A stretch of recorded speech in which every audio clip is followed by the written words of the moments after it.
This happened 17 years ago, so please forgive me if the exact details are a little fuzzy. It was the summer of 1999. I was spending the vacation with my mother in New Mexico. I was a 12-year-old girl going on 21 and had a severe attitude. I made friends easy with a few girls that lived just around the corner from my mom's house. We spent every moment together that summer. We were a group of 4, all of us thinking we were older and smarter than everybody else. Nikki, Katie, Julie, and I were the last generation of home phone lines, playing outside on the trampoline until dark and having sleepovers. We watched VHS tapes and listened to cassette tapes on our Walkman. It was okay to let your children walk around town at night, and we rarely locked the front door. We had no cell phones or internet. My backyard had a concrete wall around it and a gate. Behind the wall was desert as far as the eye could see, just the barren wasteland of dirt, cacti, shrubs, and mountains way off in the distance. This town had a major railroad track running straight through it, and there was a major street that had gas stations galore, restaurants, hotels, and attractions. We all received the same warnings from our parents. Stay out of the desert and stay away from the tracks, and don't walk the main strip at night. Do you think we listened? Absolutely not. Julie, Nikki, and I spent our days walking through the desert, crossing the tracks and down the strip to Katie's house. Sometimes we would just walk around till dusk. Some days we would go to my house to jump on the trampoline. This particular day we got to Katie's house and prepared to stay the weekend because our parents were out of town and we were having a party. The first night the girls were jumping from a spiral staircase to a giant beanbag. I refused to participate in this due to my extreme fear of heights. We then got down to sleepover business, so to say, and decided to watch the original Exorcist. You know, the one with Linda Blair. Scary shit, man. I didn't sleep. The second night we told our parents that Katie's mom, we obviously didn't tell our parents we were alone, was going to drive us up to the movies. We all got the money for the movies and then promptly walked down the strip to get junk food at the little store. That's what we called it.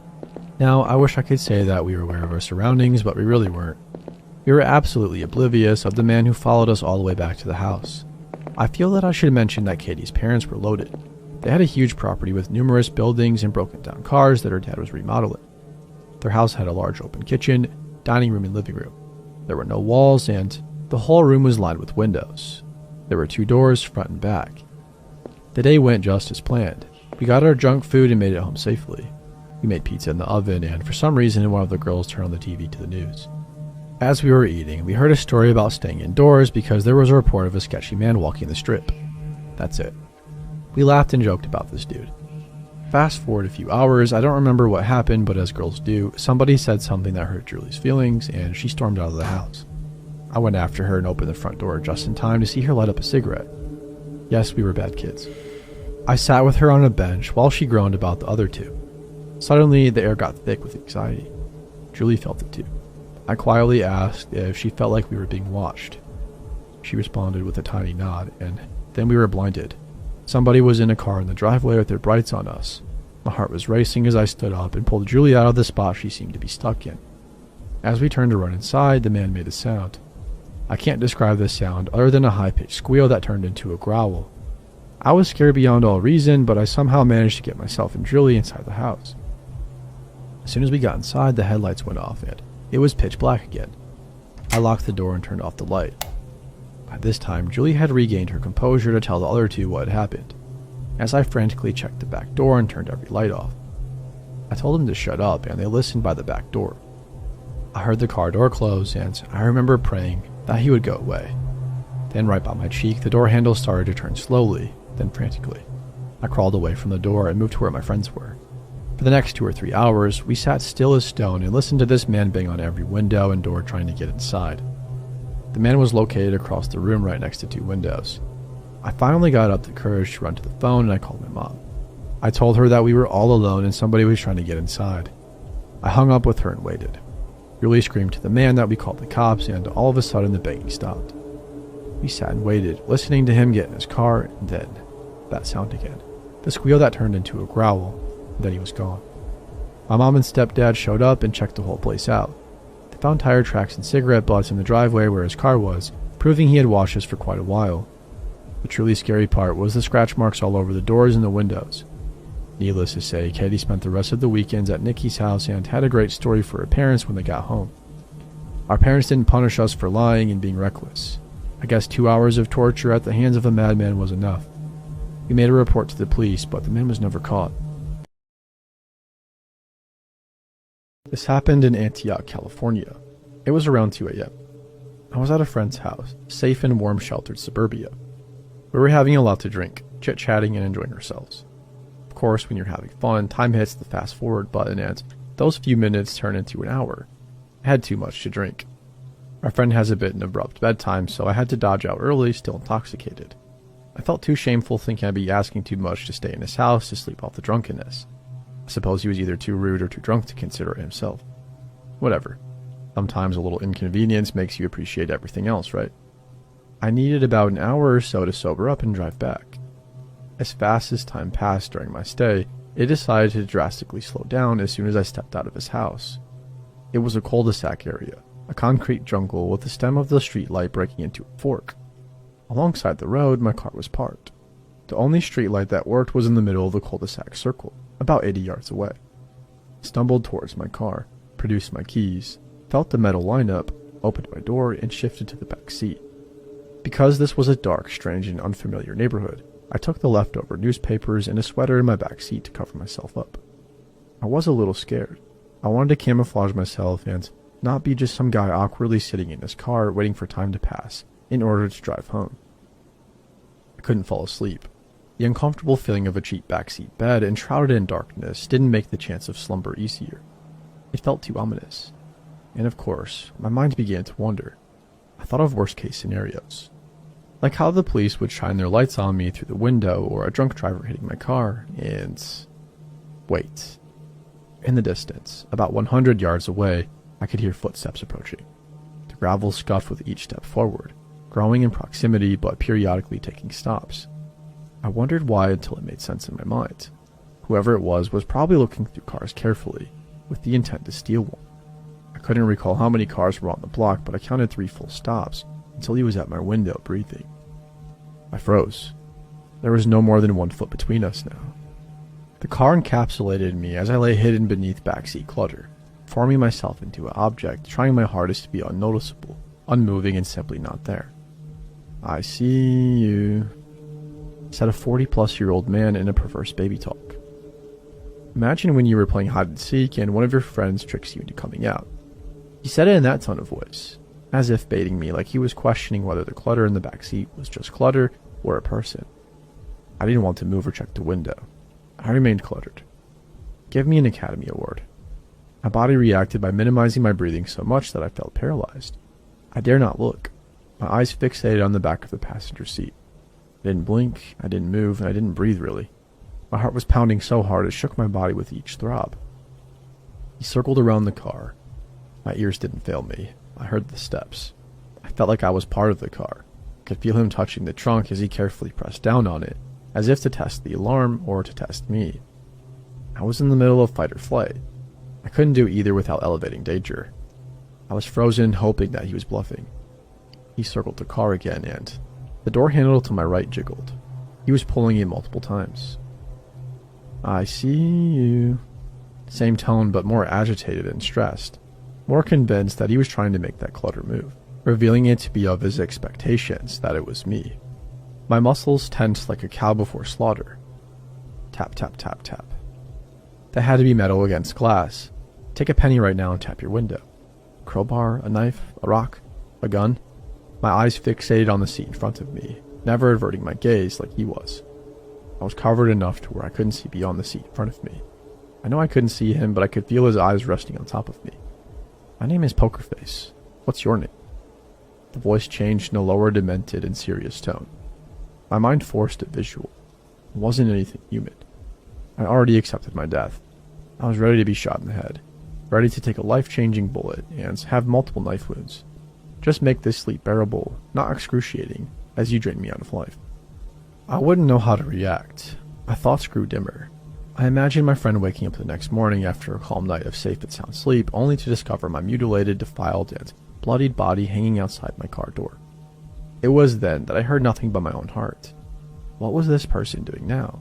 Just staring at me in the middle of the night? Talking to me, or a messy pile in the back seat?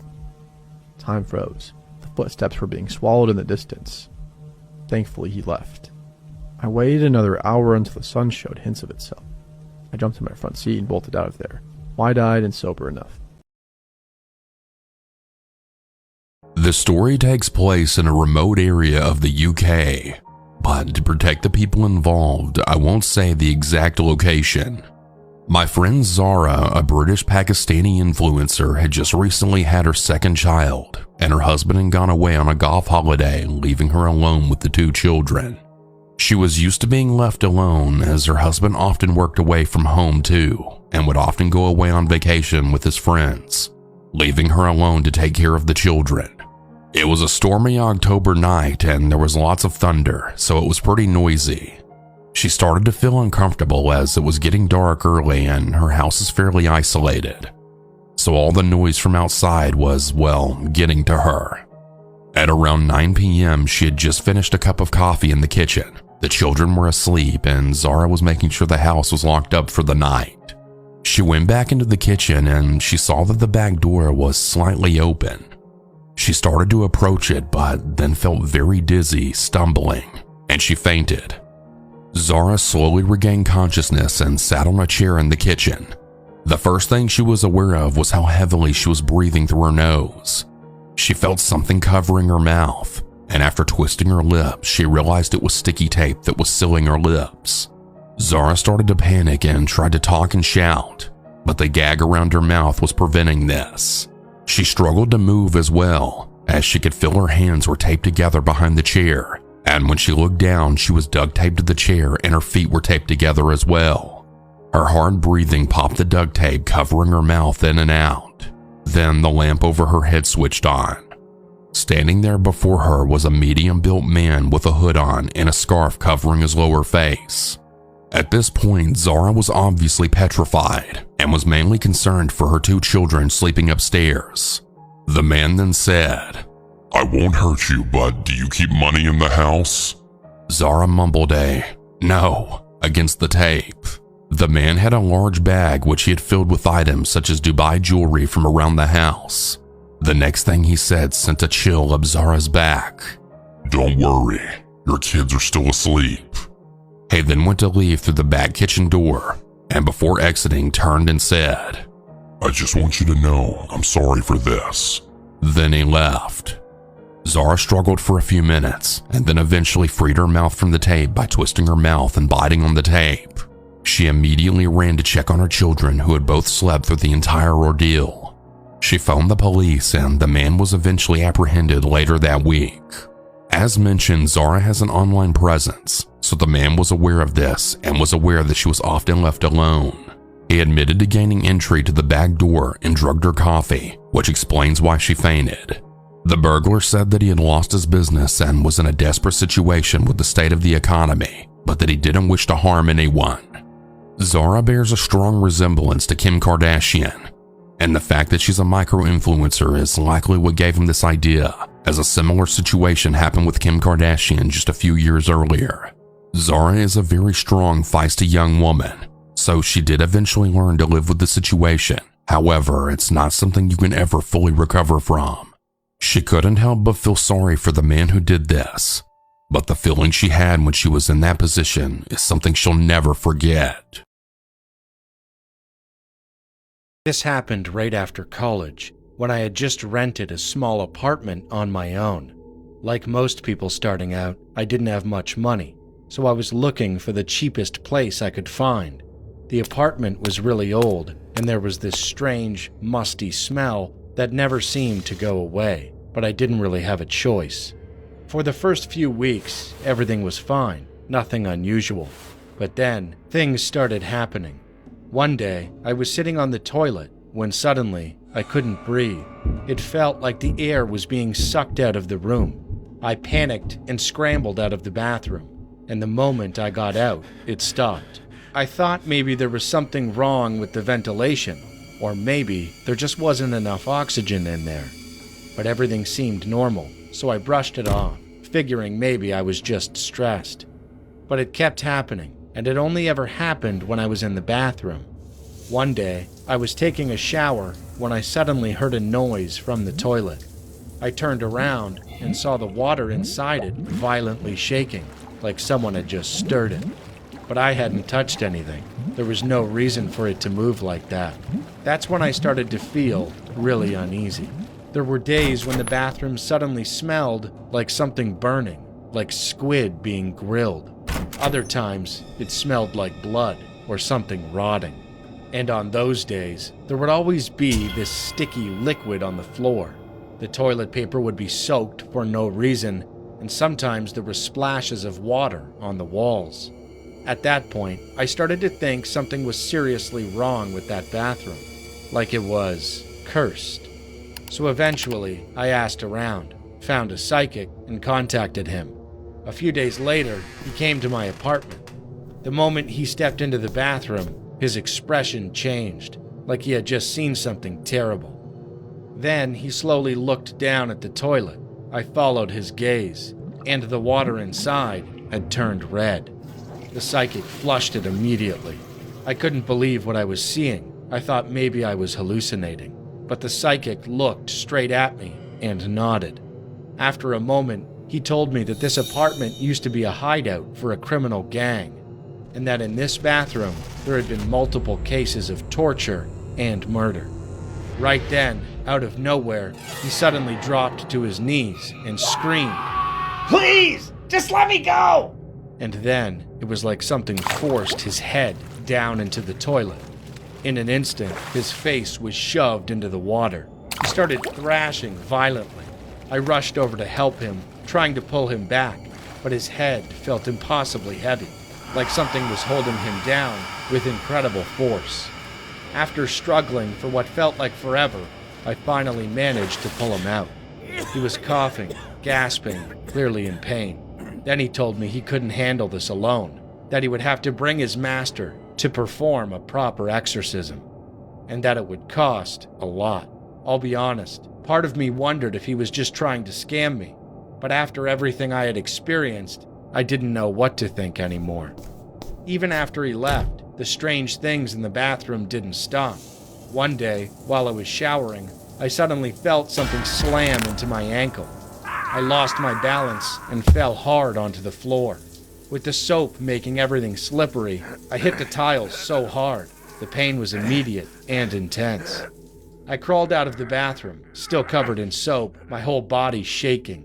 I was terrified. At that point, I couldn't stay there anymore. I moved out as soon as I could, basically running away from that place.